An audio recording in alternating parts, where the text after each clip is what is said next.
So we're saying, and this is truly how slow I read on the test too. So the town of Spring Hill frequently must declare a water emergency, making it temporarily unlawful to use water for such non-essential purposes as car washing. Okay, so we're saying like, hey, frequently they have like water emergencies and you're not allowed to do things that aren't like absolutely necessary. Cool. These emergencies could be avoided if Spring Hill would introduce permanent economic incentives for water conservation. I'm like, all right, so this, we kind of have our author coming in here and they're saying like, hey, we wouldn't have to do this if you would just put some incentives in place. Actually, Spring Hill discourages conservation because each household pays a modest monthly flat fee for any amount of water below a certain usage threshold. Okay, so we're saying like, we're actually kind of like really dissing them. We're like, hey, actually, you actually discourage conservation because you just have people pay like this set amount, right? It's like $300 for your water. It doesn't matter how much you use, as long as you are below this certain threshold, it's just $300. That'd be really expensive water bill, but. And a substantial per liter rate only after that threshold is met. So it's like, okay, there's only like an additional charge once we get above that threshold, but up until that point, everybody is just across the board. Cool. All right, so what is our conclusion? Which Warren just typed this. I know you definitely have it. So our conclusion is going to be these emergencies could be avoided if Spring Hill would introduce permanent economic incentives for water conservation. Did we all get that? To show me a reaction? Did anybody not get that? We're all good to this part? Cool. All right, so why are we, so I kind of already said this a couple of times, but just for reiteration, I'm gonna say it. Why our conclusion is like, hey, this could be avoided if we did this. And our support for this is just that they actually discourage it because they have a monthly flat rate to this threshold and they only charge more once you get above that threshold. Cool. So now I want to ask myself, why don't these premises prove the conclusion? So does everyone go ahead and think about this for like 30 seconds. Why does that not work? And you can go ahead and type it in the chat once you have it.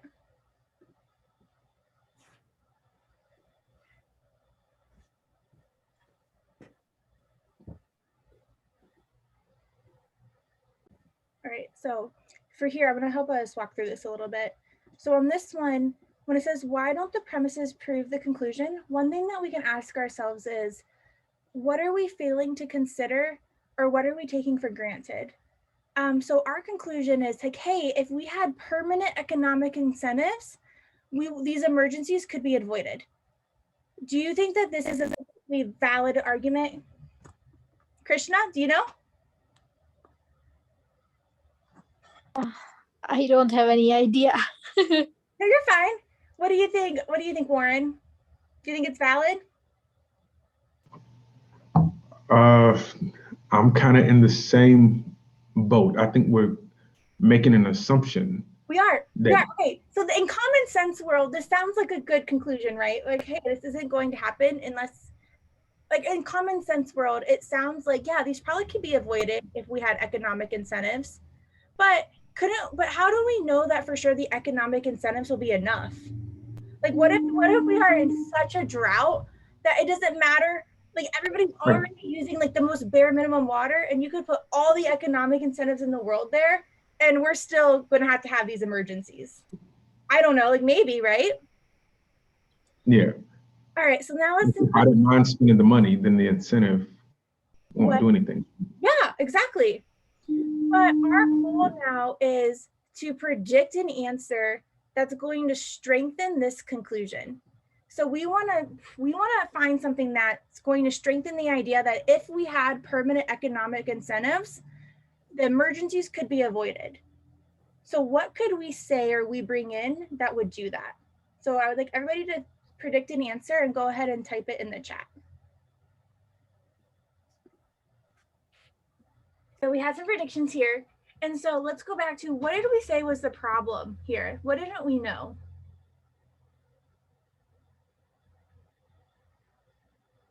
Like, why do we not know for sure that economic incentives are going to prevent emergencies?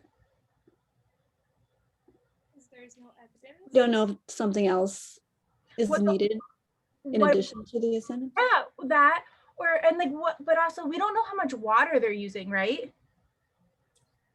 Right. Think about a prediction in terms of water, like how much water is being used.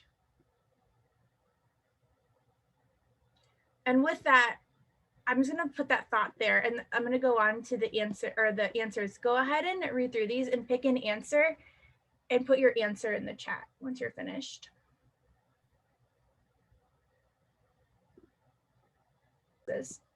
So A says the Spring Hill authorities do a poor job of enforcing its water emergency laws, and many people break the laws without incurring a penalty. So we're saying like, hey, they don't even enforce these laws that they already have. Well, if they're not enforcing these, like that has nothing to do with, oh, permanent economic incentives are going to help, right? So it's not A. B says the town council of Spring Hill recently refused to raise the threshold. Okay, cool. Just because they refuse to raise the threshold doesn't mean that if we have economic incentives, like what does that threshold have anything to do with anything? C says the threshold is kept at a high enough level to exceed the water. Yeah, this is telling us that the water requirements are, there's room for people to be more cautious with how much water they're using. And then D says the threshold is not as high in Spring Hill as it is in neighboring towns. This was kind of someone's prediction, and I totally get it because I used to be here where we're saying like, oh, in other cities it worked too. Sometimes that's an okay answer, but we have to be hesitant of stuff like this is because we don't know how much water is available. And just because the threshold is not as high in Spring Hill as other towns, that doesn't mean that like Spring Hill, it's like maybe they both are really, really, maybe that other town has like even more emergencies, right? Like maybe they're already terrible. And then E says the threshold remains at the predetermined level specified by law until it changes. Like, yeah, we don't care how the change comes about for that threshold. That doesn't mean that economic incentives. And so if you like, hopefully for everybody is able to, I know I kind of drag it out because I'm talking, but when you're reading through these, like you want to be able to think about like why this doesn't work and cross it off. And if you're taking a time section and you're not able to do that or you pick a right answer, these are great questions to flag and then come back to and make sure you really understand why things are wrong. Because that's one of the ways that we're going to get faster.